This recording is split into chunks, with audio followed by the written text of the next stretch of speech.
মাধ্যমিকে মেয়েদের মধ্যে সম্ভাব্য প্রথম ঈশানী চক্রবর্তী বাঁকুড়ার কতুলপুর সরোজবাসিনী বালিকা বিদ্যালয়ের ছাত্র ঈশানী 692 নম্বর পেয়ে মেধা তালিকায় তৃতীয় স্থানে রয়েছে ঈশানী।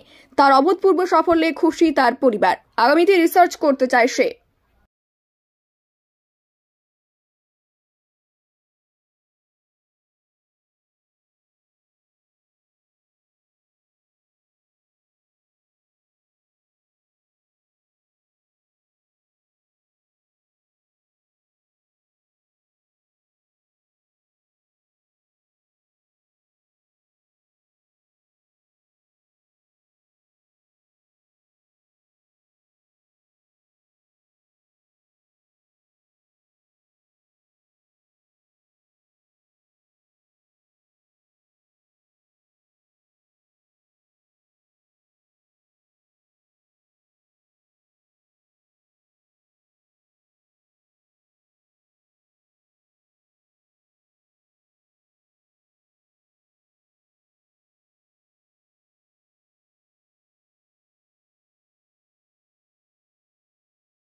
বাঁকুড়া জেলার কতুলপুর থানার কতুলপুরের মেয়ে সরোজবাসিনী বালিকা বিদ্যালয়ের মেয়ে থার্ড হয়েছে।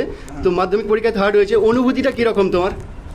খুবই খুশি, খুবই গর্বিত হয়েছি যে কতুলপুরের নামকে এতজনের সামনে তুলে ধরতে পেরেছি, আমার বিদ্যালয়ের নামকে এতজনের সামনে তুলে ধরতে পেরেছি। মা বাবা, শিক্ষক শিক্ষিকাদের, স্কুল টিচার, প্রাইভেট টিউটরদের আশা পূরণ করতে পেরেছি। খুবই গর্বিত। কতক্ষণ পড়াশোনা করতে? তার কোনো নির্দিষ্ট নিয়ম থাকেনি। আমি প্রতিদিন টপিক ঠিক করে নিতাম যে এগুলো পড়তে হবে, সেটা পড়ার জন্য যতক্ষণ লাগতো ততক্ষণই পড়তাম। মাধ্যমিক পরীক্ষায় প্রথম দশে থাকার জন্য বাবা মায়ের অবদান না স্কুলের অবদান? সবারই অবদান রয়েছে, বাবা মা, স্কুল টিচার, প্রাইভেট টিউটর, প্রত্যেকে। ভবিষ্যতে কি হওয়ার পরিকল্পনা আছে? ভবিষ্যতে রিসার্চার হওয়ার ইচ্ছা আছে। আগামী মাধ্যমিক পরীক্ষার্থীদের উদ্দেশ্যে কি বার্তা দিতে চাও? পড়ে এবং কনসেপ্ট যেন ক্লিয়ার করে এবং প্রত্যেকটা প্রশ্নে যত মার্কস ঠিক তত অনুযায়ী সেই লেন্থ অনুযায়ী যেন উত্তর লেখে, বাড়তি যেন না লেখে। এবং কনসেপ্ট খুব ভালোভাবে ক্লিয়ার করতে হবে প্রত্যেকটা প্রশ্নে। তোমার বাবা মায়ের প্রফেশনটা যদি একটু বলেন। আমার বাবা স্কুল টিচার ছিলেন এবং মাও হচ্ছে স্কুল টিচার। আচ্ছা, তুমি প্রথম কখন